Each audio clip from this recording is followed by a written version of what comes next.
America's idea of winning is to create a God. And that God will live in San Francisco. And the God works for America. De Chinese econoom Andy Xie analyseert en becommentarieert vanuit Shanghai al jaren de Amerikaanse en Chinese financiële markten. Hij werkte ooit voor het IMF en de Amerikaanse zakenbank Morgan Stanley.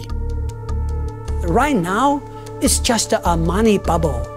It's money for nothing, so I think that's going to end.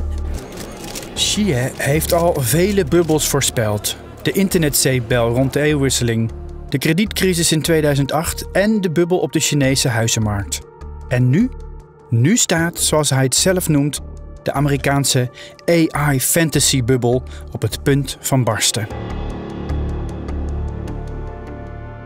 Chinese AI was focused on real-world application, like in the physical world. So it's very much oriented towards making things. So any technology, people want to see it improves production. So the first major AI application came in mining, while the US moved in the direction of a larger language model. You ask a question, it seems like it's talking to you like a person. Hey, ChatGPT, how are you doing? I'm doing fantastic. Thanks for asking. How about you? Pretty good. What's up? So my friend Barrett here, he's been having trouble sleeping lately. And I want you to tell him a bedtime story about robots and love.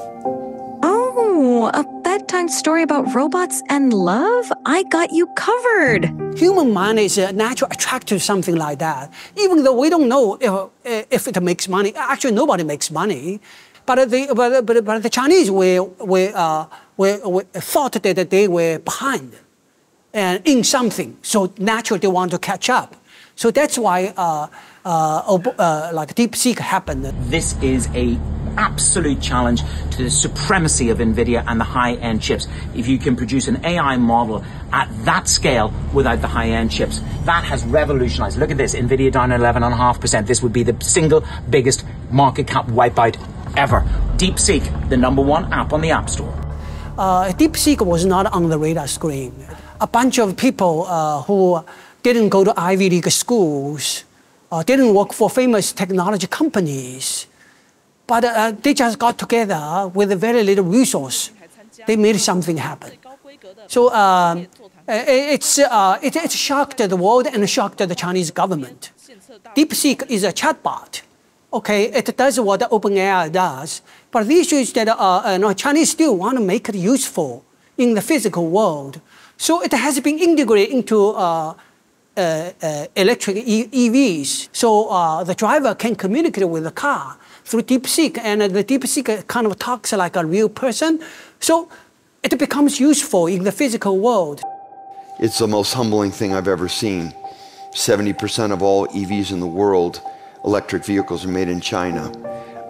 They have far superior in-vehicle technology. So you get in, you don't have to pair your phone. Automatically, your whole digital life is mirrored in the car. You have an AI companion that you can talk to, ChatGPT equivalent in China, to all the automatic payment is already there. You can buy movie tickets. It has facial recognition, so it knows who's in which seat and which media you like. Wait, why don't Ford cars have that? Would you need to deal with Apple or? Yeah, because Google and Apple decided not to go in the car business. We are in a global competition with China, and it's not just EVs. And if we lose this, we do not have a future, Ford. So I think this is the most important angle of AI, how it can help people in the physical world. And I see that China is doing pretty good job in that regard. And in many ways, probably China is leading. I'm not denigrating the virtual world. And a lot of people spend so much time in the virtual world, so they think this is the real world, right? So when they talk about AI, they feel like, wow, this AI can make a picture for me. I think a lot of people enjoy that. So this is fine. This is also worth something. But Chinese is much more down to earth.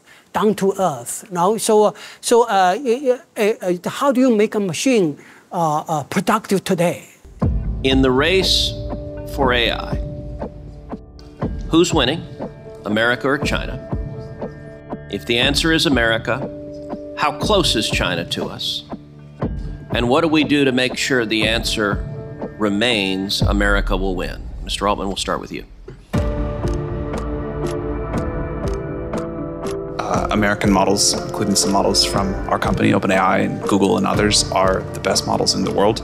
American language is very much dominated by all these sport competition, like baseball or football. So it's always, they put a scorecard on everything. And while the US has a dream that we're going to have a super intelligent AI. So America's idea of winning is to create a God. And that God will live in San Francisco, okay? And the God works for America. Chinese approach, this open source approach, is not really about winning, right? How are you going to win if everything is shared, right? So DeepSeek is open source. And anybody can download the model to your own computer much, much cheaper than what OpenAI charges, because that DeepSeek's model is 10 times more efficient than OpenAI's model. So it uses a lot less energy. So it costs a lot less money to run. The number one factor that will define whether the United States or China wins this race is whose technology is most broadly adopted in the rest of the world. This is a global market, and it will be defined, as technology markets typically are, by network effects. 18% of the people in the world live in China, 4% live in the United States, 78% live somewhere else.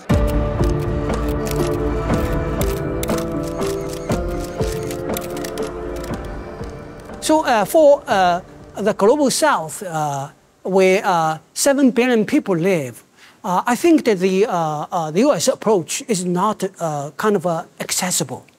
The US business model is too expensive for them. They're investing hundreds of billions of dollars, and they expect the users to pay a lot more so they can make more money, right? China comes from low price. Everything China does is from low price. Then China tries to make the product equally as good as in the West, okay? So it becomes irresistible for emerging economies where people's income is limited. So this is where I see that the West, not just in terms of AI, in many other areas, it's going to live inside a wall of a high cost. So increasingly over the next decade, the global South will become integrated, while global North will have their own high walls around.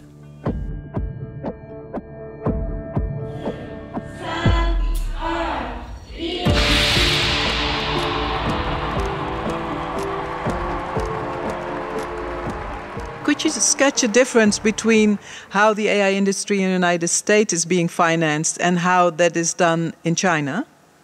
Well, in the United States, like money means nothing, right? So because there's so much money flowing around, so it's like a company's worth $1 trillion.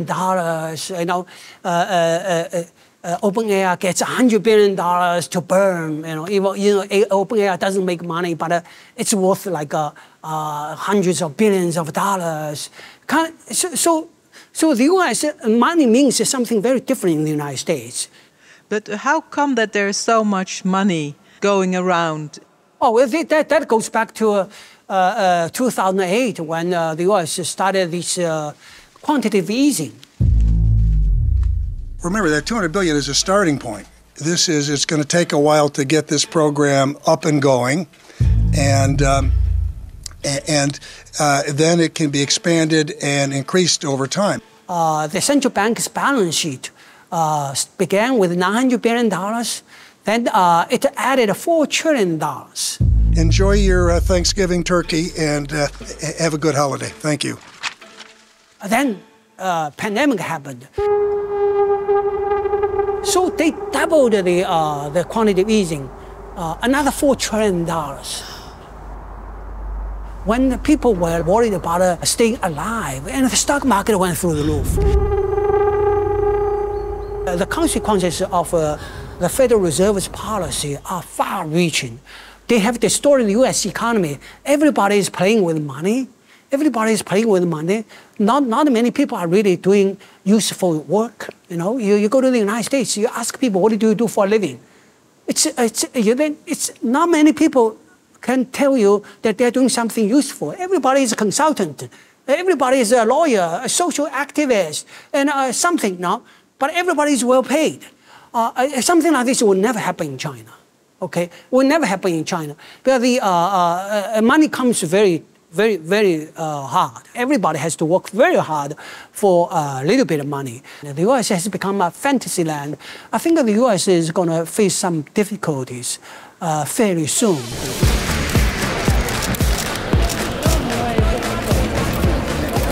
Gebakken lucht. 333 gulden per aandeel en het stijgt. En wie weet wat het waard is over een half jaar. Ja mensen, gebakken lucht. AI is like a dot-com bubble in 2000. People like pay. When they hear AI, they pay. They give lots of money to these guys. Anybody with a PPT can raise a few $1 billion. And as an AI company, what does the AI company do? They buy chips. NVIDIA says it's an AI company. It makes chips. There's no AI in there. It gets a Taiwanese company, TSMC, to make the chip for $1, then resells it for $10. That's the business model. Then this profit is priced at 100 times, something like that. So the company is worth like $3 trillion. There's no AI in this company. It's just a chip design company. This one node here replaces that entire supercomputer. We're building AI factories. This is the XAI, Colossus factory. This is Stargate. The computing part of it, these systems are $40, $50 billion of it. The reason why people build factories is because you know the answer. The more you buy,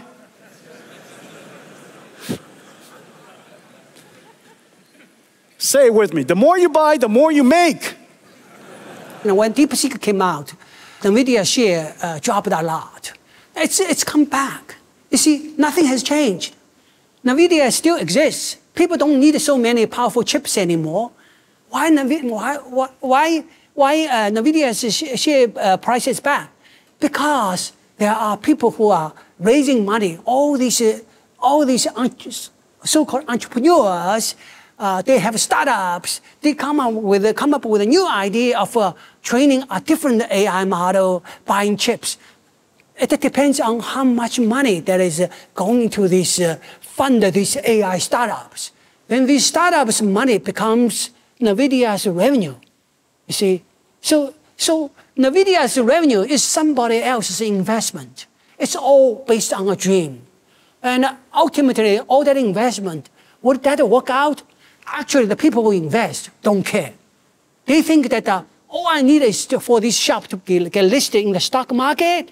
They're big fools down the road. So I don't care if AI works or not. All I need is for this thing to stay on this path for another year or so. I'll get out and rich. Become rich. That's so cynical. Yeah. So that's what's going on. 自己装上去软件，这个机构在里面看到吧？北上资金看到了吧？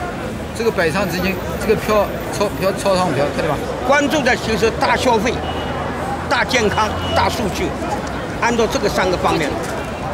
片子王不能乱动啊，要做差价。But I understand that there's also a lot of Chinese that invest in the United States. Oh yeah. Oh, Chinese are suckers for a bubble.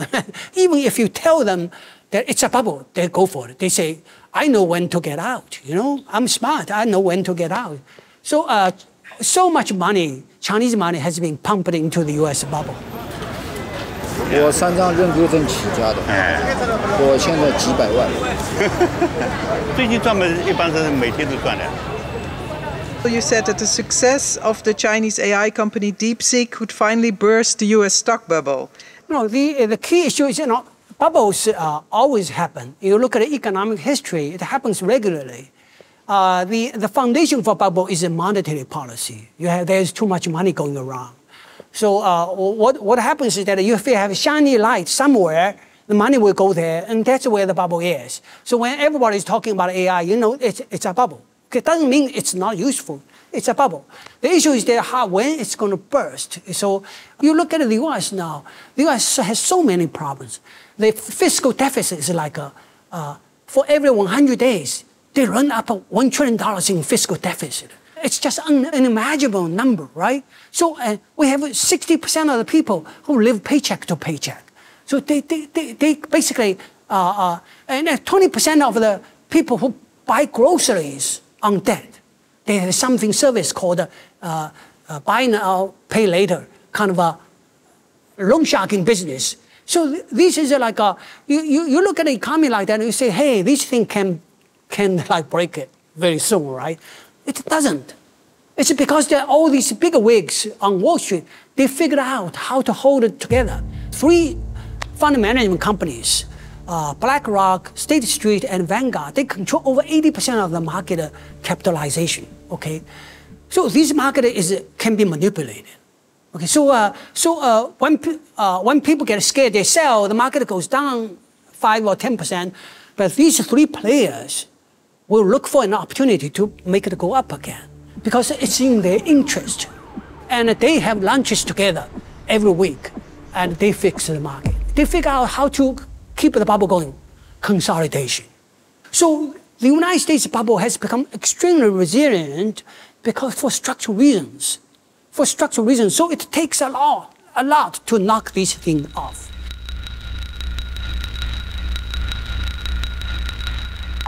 So will it never pop? There are 2 things that will pop this. One is foreigners get scared, they don't buy U.S. debt. They don't buy U.S. Treasury bonds. Then the bond interest rate will go high, very high. So that will pop the bubble, right? But foreigners, like, if they panic, where else they go? Americans kind of like hey, you have nowhere else to go, you see? If you don't like me, that's okay, but you don't have anybody else, you see? So that's kind of I'm maybe ugly, but I'm the only one guy around, so there's nothing you can do. So this is the action outside force. That's an outside force. Internally, it's inflation. U.S. inflation is very serious. Americans' perspective is still, every problem I have, I will throw more money at it. If I don't have the money, I'll print it. So it's still this way of thinking, you know. So far, they've got away with it for decades. So why should they change their mind? Why should they change the way they are of doing things? It's a free lunch.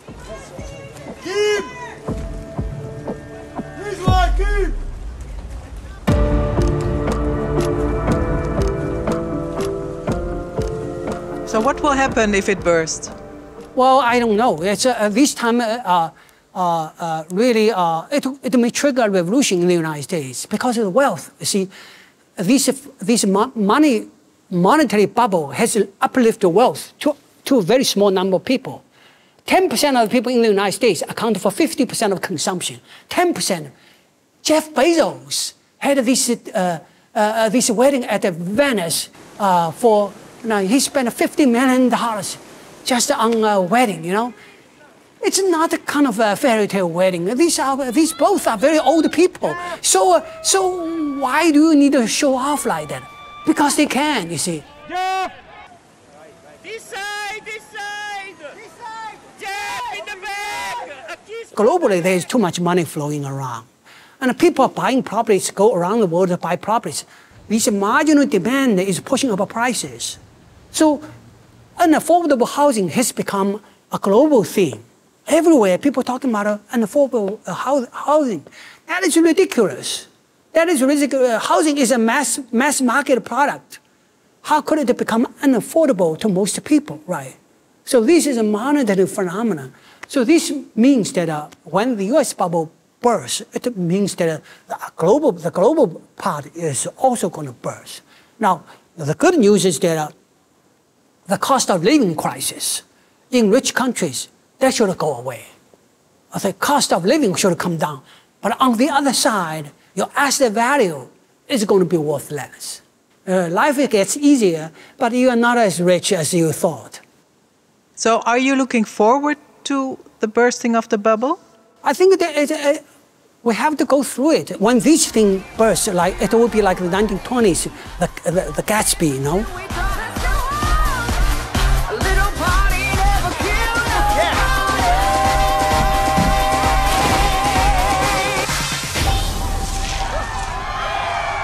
The longer the bubble lasts, the more dangerous it becomes.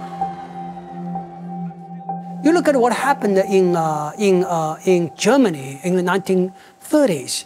After the bubble burst, different countries had different reactions, right? Some blamed somebody else and went extreme, right? Then will be some serious political ramifications. But the scary part is that somebody will blame blame another country, right? China is the scapegoat. Why we are poor now? Chinese stole our money. So when the time comes, it will be a test for everybody.